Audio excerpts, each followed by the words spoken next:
Like, why is Cleveland the best kept secret? And I know there's all this sort of bad stuff from the 70s. Who cares? I wasn't here then. I don't care the river caught on fire. Couldn't care less. And it's the Clevelanders that keep saying to me, oh, well, it's not that great a city. I was like, what are you talking about? I've come here from the other side of the world. It's a great city. Playhouse Square was in great shape. Gina, who I replaced, was brilliant, did a fantastic job. So my job is not to rescue Playhouse Square, it's to go to the next level. And what I've noticed, which is really good about Cleveland, is the arts community here is very complementary and joined up. I'm telling you this as an outsider coming here, you've got the most phenomenal assets. And if we join up and promote and celebrate Cleveland as a creative and cultural destination, it'll be just beyond your wildest dreams. It's so different to where I've lived before. And what really attracted me to here was the success of this setup here, Playhouse Square, but also the opportunity for growth and what we can do with not just Playhouse Square, but Cleveland. Good morning, everyone.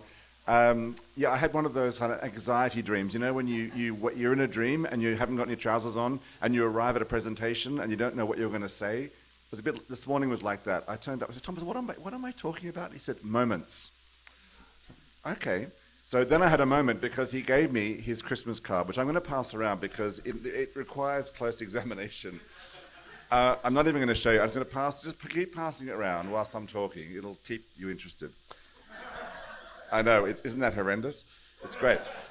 So I wanted to talk about moments, and that was the theme we cooked up a few months ago.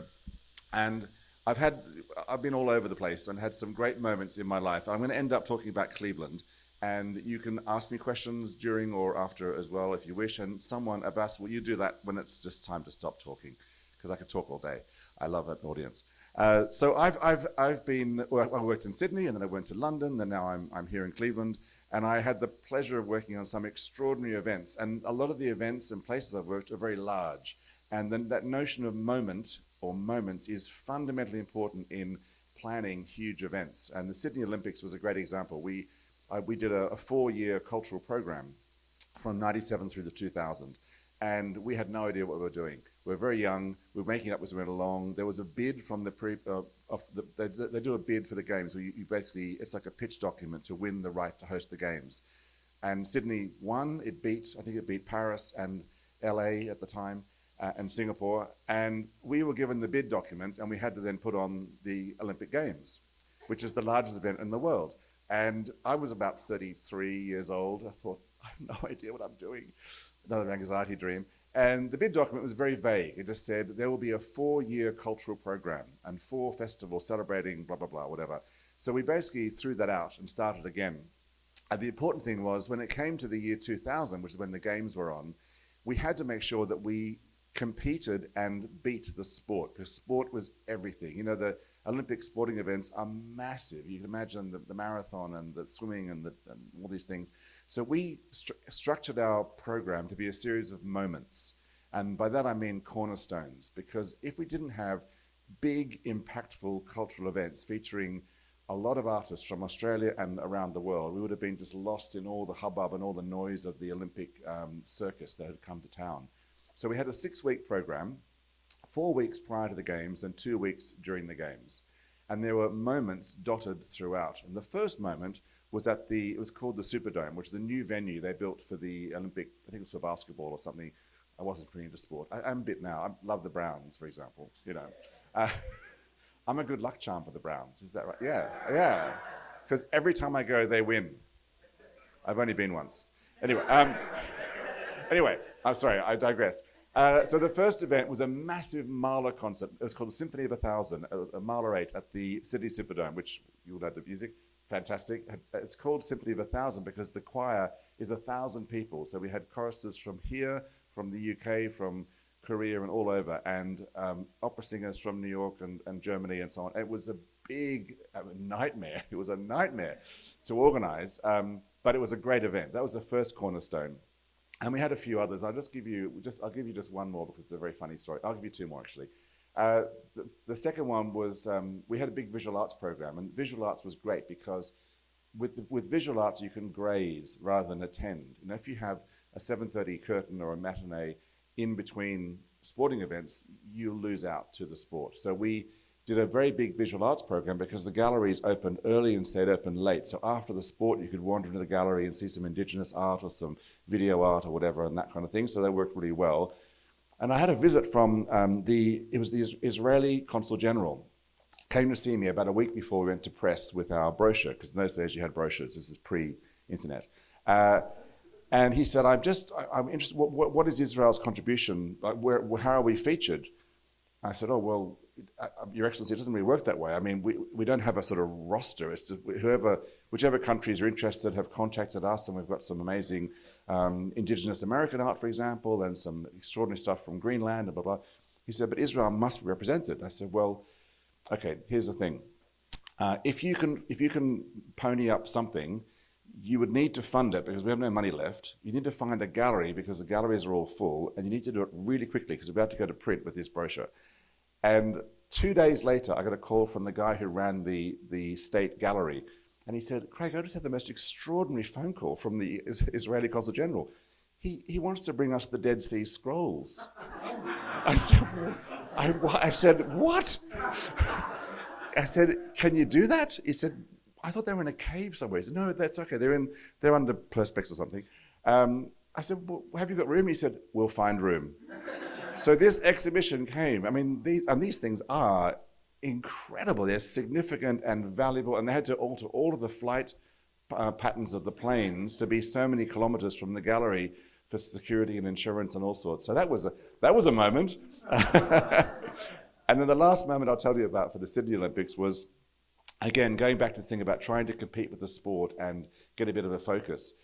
We have a great building you've probably heard of called the Sydney Opera House. It's quite well known. And we milked it for all it was worth because it's such an iconic building. Not a great theatre, by the way, or not a great concert hall, but it's a lovely building. And anyway, the night before the opening ceremony, the guy that ran the LA Olympics in '84, the cultural program, Bob Fitzpatrick, he said, Craig, whatever you do, just do something, some real fuck-off thing, some extraordinary thing, the night before the opening ceremony that will wow them, because you'll have the whole world's media in town with nothing to do. So we thought, okay, we'll do that. So we had Andrea Bocelli, the blind tenor, who's fantastic, and Sylvie Guillaume, who's this very famous French ballet dancer, prima ballerina, the Sydney Symphony Orchestra, Opera Australia, and all these, everyone we could get together at the Sydney Opera House.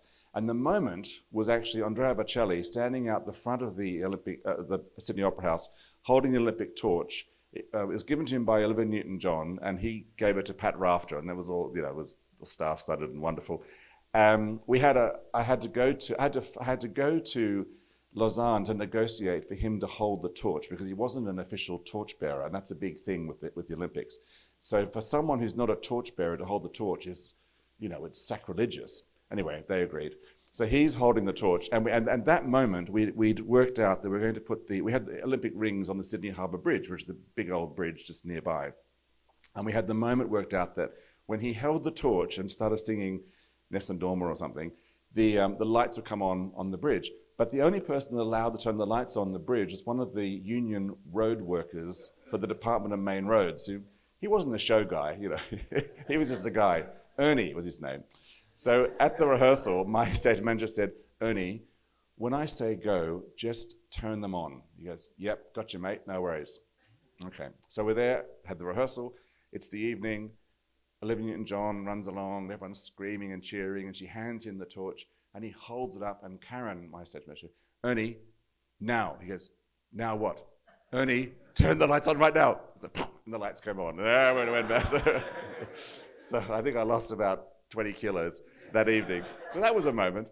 I'll just give you two more moments, and then I'd love to talk about Cleveland a little bit as well. So I went from Sydney to London to run English National Ballet, which is amazing. It's the national ballet company of Great Britain, and we toured all around the UK and all around the world. And the most extraordinary moment for me running that company was we had a request from the city of Paris to be part of a program to encourage Parisians to stay longer in Paris over the summer, because in summer everyone just tips out, they go down to the south or off to Spain or somewhere. And so we were part of this push to do events and moments in Paris to encourage the Parisians to stay. And so we did one at the Palace of Versailles, which, you know, it's a big old palace outside Paris. And we did Swan Lake on a lake. So we had this stage pinned to the floor of the lake with a dance floor on top. And we staged Swan Lake with an orchestra. I mean, it was unbelievable. But the best moment was on the second night. It was 3 nights. We had to wait till it was dark because it's outside, of course. During Act 2, there's a very poignant moment in the ballet when that's a long story. She's a swan and she's a princess, and sometimes she's a swan and then other times she's a princess, and you know, it doesn't matter. Actually, what's important is that he's in love with her when she's a princess, not when she's a swan. That's a very important part of the story. Otherwise, it's creepy. So she's a princess, and he comes out of the palace. And for the palace, we used, there's a famous room called the Hall of Mirrors. I don't know if you know, it's beautiful. So they had all the lights on in the Hall of Mirrors. All the chandeliers were lit, representing the palace. So he runs out of the bushes onto the stage, and it was beautiful, except that the gardens are open to the public during the day, and they closed the gardens and then flushed everyone out, except one couple who just didn't realize that they'd closed or that we were there. And so if you imagine, if you're the audience of 7,000 people in a temporary seating bank, and I'm the stage, behind you is this topiary path up to the Hall of Mirrors. And at the poignant moment when the prince meets the princess on the lake, this couple just wander out of the bushes. She has her sandals over her shoulder, and they're just walking up the hill like this, like la la la la la la la la. And you know, if they turned around, they would have seen 7,000 people go, what the?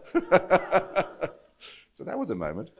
And the final moment, I went from there, I went back to Australia actually to run the opera company over there, and then I came back to run the Royal Albert Hall, which was great. And I'd said I just let it be known that if I returned to London, I really wanted to either run the Royal Opera House or the Royal Albert Hall. It was, you know, why not? You've got to say what you want in life, right? So I did. And that job came up and I got that one, which was wonderful. And the Royal Albert Hall is this kooky, very unique Victorian building. It's about 6,000 seats, and it's spectacular. Jimi Hendrix did his last concert there, and Adele had the highest selling DVD ever of a concert there. So it's one of those extraordinary venues where all these amazing firsts happen.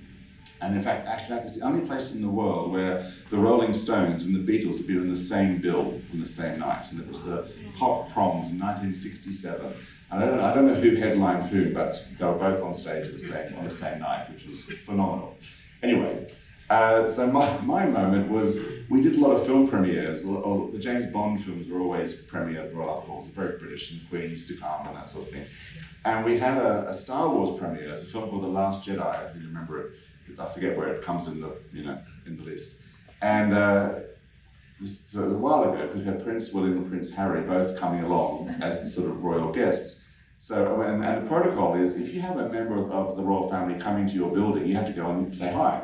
You meet them and say hello, and then you introduce them to the producer, and then off you go. So we had this massive red carpet sort of below the hall, down to what's called Prince Consort Road. So I went down to meet the Lord Lieutenant, he's like the sort of minder of the royals.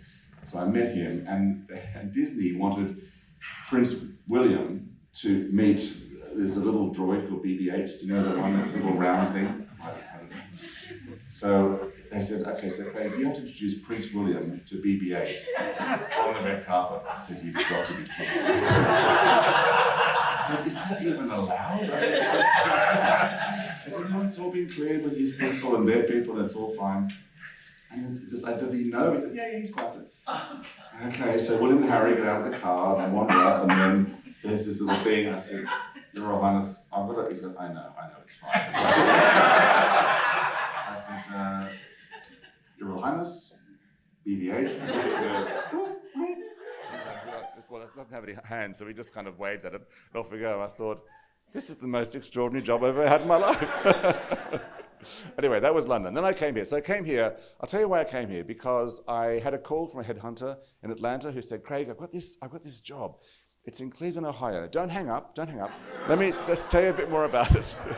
And I had a listen. I thought, that's interesting. And I said first of all, I said, I'm not going to move from London to Cleveland, Ohio. You've got to be kidding. But the more she talked about it, and the more I learned about Playhouse Square and Cleveland, I thought, actually, this is actually interesting. It's so different to where I've lived before. And what really attracted me to here was this, well, the success of this setup here, Playhouse Square, but also the opportunity for growth and what we can do with not just Playhouse Square, but Cleveland. And when I came for an interview, I was in KeyBank Tower, we know the tower, and one of the trustees said, he said, stop, this is crazy, let's get out of here.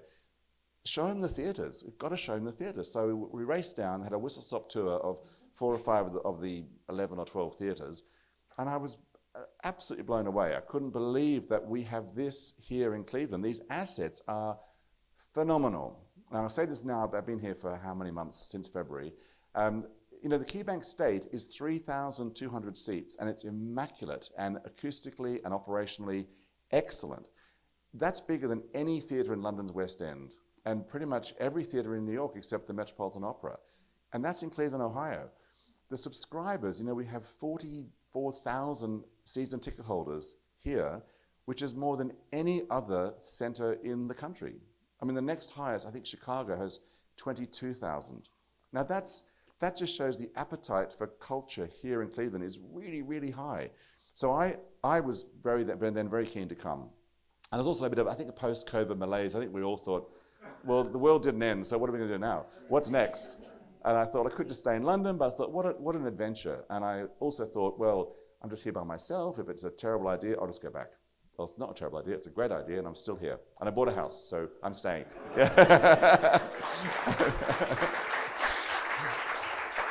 And just the last thing I'll say, and are we allowed to have questions, Thomas? Are we allowed to have questions after this? Yeah, I've got till 10. Oh, yeah, that's fine.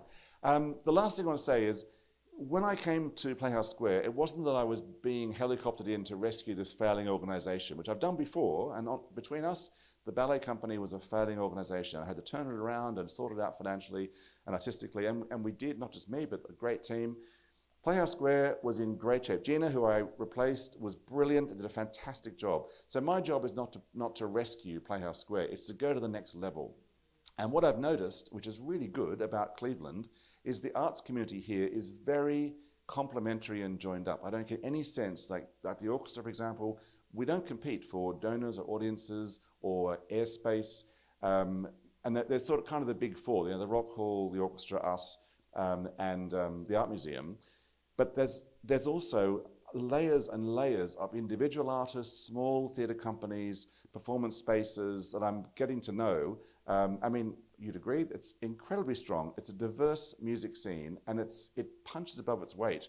So I think the challenge, we need to make Cleveland a moment. It's in my head, I didn't plan to come and work in the United States. I came to run Playhouse Square, which is, for me, quite important psychologically. I look at the US and I think, okay, if you're a domestic market, you would go to Nashville for a weekend because it's got great country music. You go to Detroit because of Motown. You go to New Orleans because of jazz and blah, blah. Why wouldn't you come to Cleveland? What's the unique selling proposition that makes you come to Cleveland? We've got all the assets here. We have enough things that would make every weekend of the year fun and worth coming to, but no one knows about it. Like, why is Cleveland the best kept secret? And I know there's all this sort of bad stuff from the 70s. Who cares? I wasn't here then. I don't care the river caught on fire. Couldn't care less. And it's the Clevelanders that keep saying to me, oh, well, it's not that great a city. I was like, what are you talking about? I've come here from the other side of the world. It's a great city. So we need to do a couple of things. We need to stop talking about how terrible Cleveland was in the past, celebrate what we have in Cleveland, and join up together because we are stronger together. So we can make Cleveland one of those moments in the US, and it's not pie in the sky. I'm telling you this as an outsider coming here. You've got the most phenomenal assets, and if we join up and promote and celebrate Cleveland as a creative and cultural destination, we're going to be on a hiding. It'll be just beyond your wildest dreams. That's my plan for the next 10 years. Thanks.